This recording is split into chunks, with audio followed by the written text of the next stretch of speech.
হচ্ছে AGT live 24/7। This is AGT Live 24/7।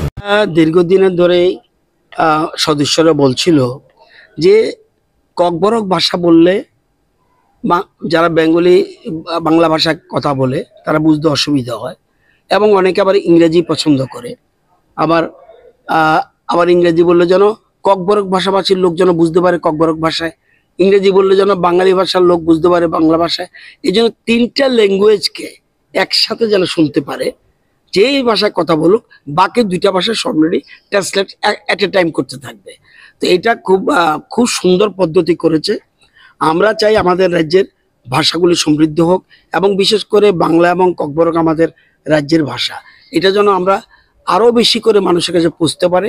এবং বিধানসভার অধ্যক্ষ এবং বিধানসভার সদস্যরা মিলে এই সিদ্ধান্ত নিয়েছে, এবং অধ্যক্ষ এই ব্যাপারে উদ্যোগ নিয়েছেন, আমাদের রাজ্য সরকার এই উদ্যোগ নিয়েছেন। এটা খুব ভালো দিক। আপনারা দেখেছেন আমরা একজনের ককবরক ভাষা বলছিল, আমি কিন্তু কানে লাগিয়ে আমি বাংলাতে বুঝছি, আবার সুশান্ত বাবু ইংরেজি পছন্দ করে, উনি আবার ইংরেজিতে বুঝতে পারছে যে ককবরকে কি বলছে লোকটা।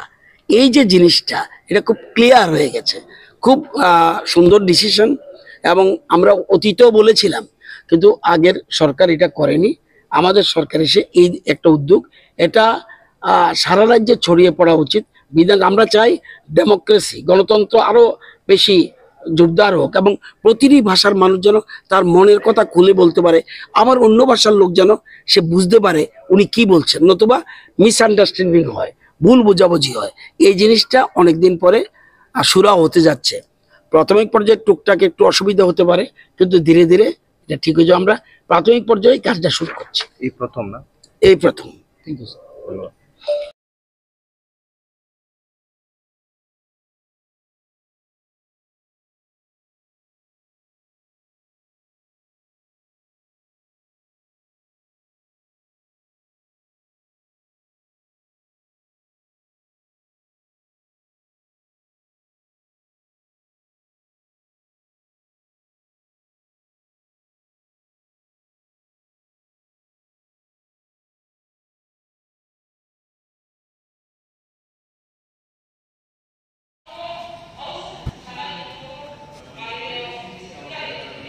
ঠিক আছে, ঠিক।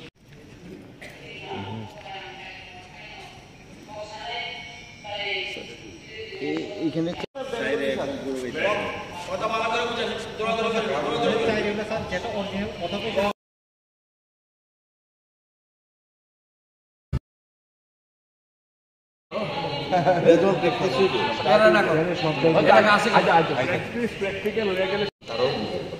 না বুঝুক ককবরক শুরু। আমাদের প্রবলেম কোনটা, যখন ককবরকের ভাষণটা বুঝতেছে, কিন্তু যদি ককবরকে করতো তাহলে অসুবিধা হবে না। এটা শান্তি